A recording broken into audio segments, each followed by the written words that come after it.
This happened when I was in my early 20s. I was living in a studio apartment with my then boyfriend. On this particular night, I was pretty drained from work and decided to go to bed early. I slept on the right side of the bed, where we had the mattress against the wall, and I had fallen asleep facing the wall. I remember hearing voices. It sounded like they were behind me, almost like having a conversation. But I couldn't make out what they were saying. It was just below what I could understand.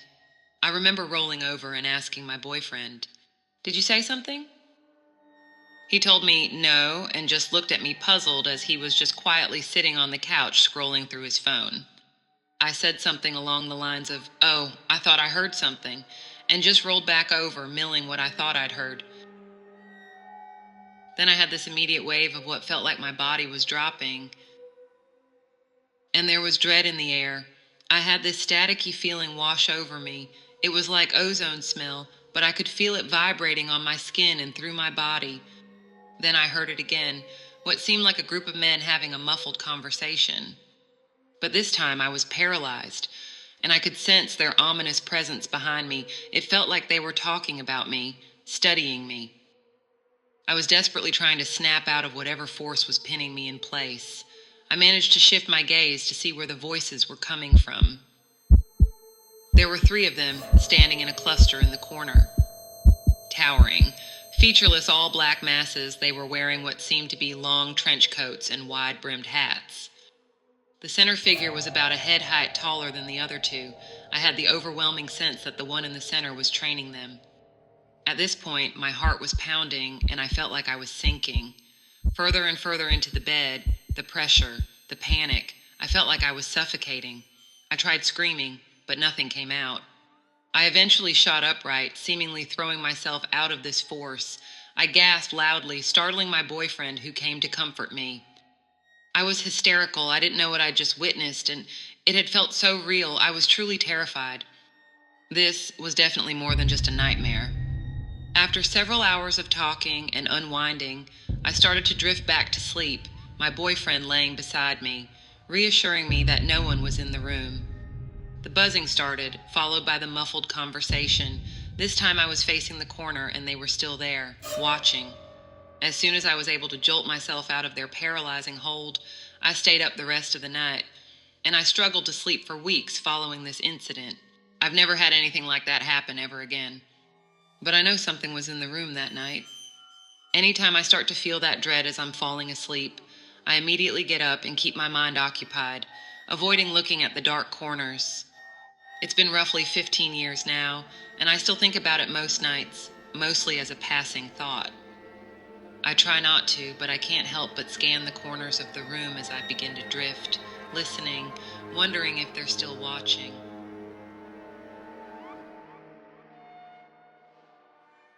Back in the 2000s, I got an intern job working with the local radio station just outside Chicago.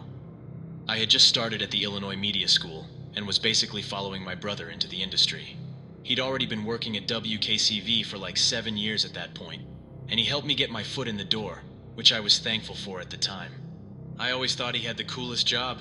Everyone knew WKCV, which made me known as the brother to Clark, who was the glorified sidekick to the show host Monty of Raging Monty in the Morning. He'd worked all the way from the bottom, and eventually to co-host after a few years. It was the typical kind of crude bro banter for the time, you know, with the emphasizing sound effects to really deliver the zings. They'd give highlights of the news in a funny way, and spend the main part of the show taking calls from people asking for advice about ridiculous stuff, which was mostly scripted, where they would have whatever radio personality on as their experts. I spent the first 6 to 7 months kind of shadowing and doing BS work, like picking up lunch or going on coffee runs for everyone.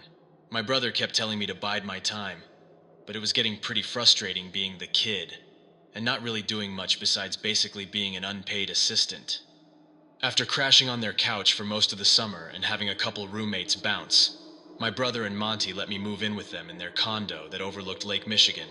It was wild most of the week, with late nights downtown spilling over into the condo, and with early mornings come Monday.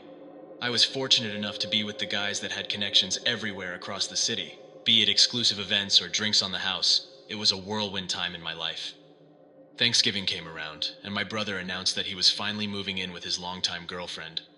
It was pretty obvious that she didn't really care for Monty, especially seeing how vocal he was about being the forever bachelor.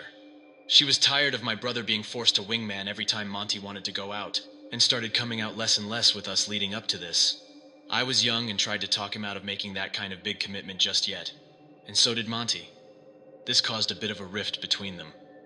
There was noticeable tension between Clark and Monty, but they still remained as co-hosts on the show for the time being. Monty had quite the following of diehard fans, and we'd get a huge crowd anytime he did a live setup at promotional events or clubs. And in a way, I filled the co-host role during those outings we had.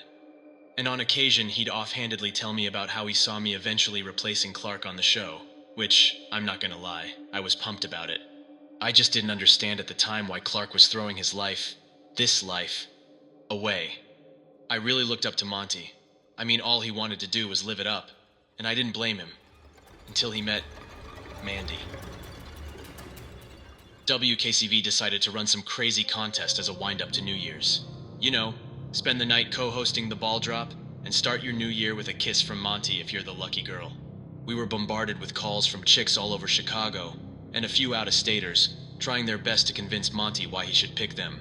He reveled in the attention, women practically throwing themselves at him. He was a homegrown celebrity after all. He did his usual bit of asking them broad personal questions, you know. Are you blonde? Redhead?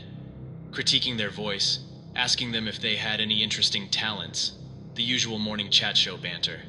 A couple days in, and we got this lady on the line. They had me pre-screening, and they wanted me to squeeze in a few kooky ones. I mean, I feel bad about it, but at the time it was just for show, you know, comic relief. Man, this lady, Mandy, she came off trying way too hard, and frankly, just weird. He kinda egged her on, steering the conversation to get her to say the strangest things. There was clearly something off with the girl, but the show continued. Anytime someone said the wrong thing on air, they ran with it. The real cherry on top was when she shared her interesting talent. She claimed that her and her sister were telepathic. Everyone erupted in laughter, and Monty made some snide remark about her being the woman of his dreams. Once she was off the air, there were more jokes made at her expense. It was expected, and I didn't think much more of it. Later on, we set up a booth at a dealership right off of I-90 during the week, and have in-person interviews on air. We were getting our gear ready early one morning, and I heard a woman behind me. I recognized her voice, her bordering manic tone. I tried my best to politely tell her to come back around 10, but she kept rambling about when was she going to hear back about the New Year's event. There was something about her chaotic nature, the crazy in her eyes, made it hard for me to even look at her. I just wanted to get away. Handwritten letters began arriving at the station, which were secretly read by the station staff. New jokes were made. These were desperate ramblings, trying to convince us that Mandy needed to be chosen for the New Year's event. And they were signed, sincerely, the woman of your dreams, or what we figured was her sister signed, Brandy.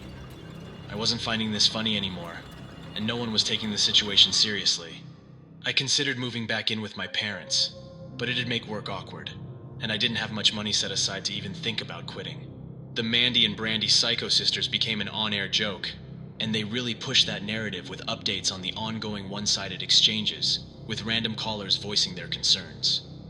One of the regular radio personalities would call in as Sandy, a funny, husky-voiced man trying to sound like a woman, swearing his love to Monty followed with a maniacal laugh. It became a daily thing for a week or so. Then we got a call shortly after, about a week out from the event. A woman called in. Her voice was solemn, bordering menacing. She made it clear that she didn't want to be on the air. She wanted to talk to me. Jake, right?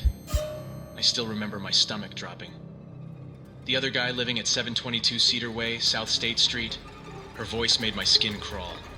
I just felt that she knew more about me than I wanted to know. My mind was spinning. The last I remember was her telling me that Mandy better get that New Year's kiss. Of course, Monty didn't take it seriously. No one did. It didn't matter if she knew our exact address. He told me to chill out, and relayed the same numerous stories of crazy exes, and to learn from him kind of thing. They're all talk, is what he said. The calls continued. I was beginning to wonder if this was an elaborate bit. Were they pranking me? I just thought my brother was in on it somehow. They knew I was starting to feel uneasy. I had started to see a strange woman around town during my daily jogs. Didn't matter what time of day. A slender young woman with white blonde hair, in a long dress and sandals. She would be standing at the intersection closest to our condo, and then I'd spot her around the corner of North Street as I circled back. I started seeing her everywhere I went. That same woman. But I figured, I don't know, maybe she just had one of those looks, and that I mistook her for the same lady. I was tired, and just tried to let it go. This was around the time that I started to disconnect from everything. Time was a blur. I felt like I couldn't turn to anyone. I started having reoccurring nightmares of a woman at my window, tapping, whispering gibberish. Her face, covered in shadows, her outline illuminated by a nearby streetlight. I began sleeping with the lights and TV on at night, followed with a decent dose of melatonin. The New Year's event was a few weeks away, WKCV's biggest event ever, and also secretly my brother's proposal. Things were overwhelming with everything going on. It seemed like I was the only person really on edge. It just felt like something was building up. The nightmares continued. This time, the woman had a face. That blonde woman, peering in at night, her skeletal fingers tapping against the glass, her face dark, moonlight highlighting her profile. Eventually, I was convinced that even the lights and TV on couldn't keep her out. I triple-checked the windows and doors at night, the sliding glass door to the balcony causing the deepest sense of dread. I made sure I kept the door reinforced with a plank of wood wedged in the door grooves. I prayed that Monty didn't forget each time he went outside for a smoke. And yet there she was, that blonde woman here and there around town. It was driving me insane. I even asked the station security if they'd seen the woman. All they said was with the grainy CCTV footage, they couldn't get a good read on everyone that passed by.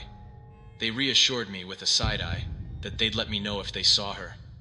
Everyone began looking at me as if I was crazy, and honestly, had I not been roommates with Monty and brother to Clark, I doubt I would have still had my job. At one point, Monty tried to reason with me, telling me that there wasn't anything to confirm that the incidents were even related. After all, we lived and worked on a busy street in the business district. Things finally came to a head when Monty was approached as he left from work, that Friday before New Year's. She had grabbed his arm in her attempt to get his attention through rambling yelling. Security was quick to call the cops, who happened to be on patrol nearby. They said she had serious charges from previous incidents. Terroristic threats, breaking and entering. We breathed a sigh of relief that she'd been booked for the time being. We thought that was the end of it, and we continued with the New Year's event. It was hectic with the planning, and I was overwhelmed with everything going on. Things were going as planned the day of. I was overseeing the sound up in the bird's nest, and the venue was packed. Countdown to midnight, we had unexpected power surges. The lights would flicker, and Monty did his usual jokes to the crowd from the stage, while the sound crew scurried around in the back, checking equipment. I was mainly focused on my brother and his proposal. The last thing I wanted to do was blow it. The plan was to deliver the message 2 minutes to midnight. I had a whole set planned, and Monty knew the drill. After the last power surge, the backup generators kicked on, which eased the crowd. I scanned the arena, gauging their response, when I noticed her. People started to gather on the stage as the time ticked closer to midnight. Loose confetti falling from the ceiling. That insane woman was on the stage. The giant jumbotron overhead zoomed in on their smiling faces, and there was Mandy. I tried to get the security's attention, which caused them to swarm the stage during the ball drop. A blur of falling balloons and confetti muffling her kicking and screaming as they dragged her off the stage. The cops escorted her out, eventually charging her. The thing is, Mandy's twin was already in jail, having taken her spot originally. With that, they tacked on a false impersonation charge to Brandy for her role in the confrontation with Monty. That was the terrifying reality of the Mandy and Brandy twins and their joint track record. Believe it or not, I still get mail from what I think is them from time to time, even after I moved. They've recently been released on parole, and I'm afraid what's next for them. Will they remember me? Will they come after me next?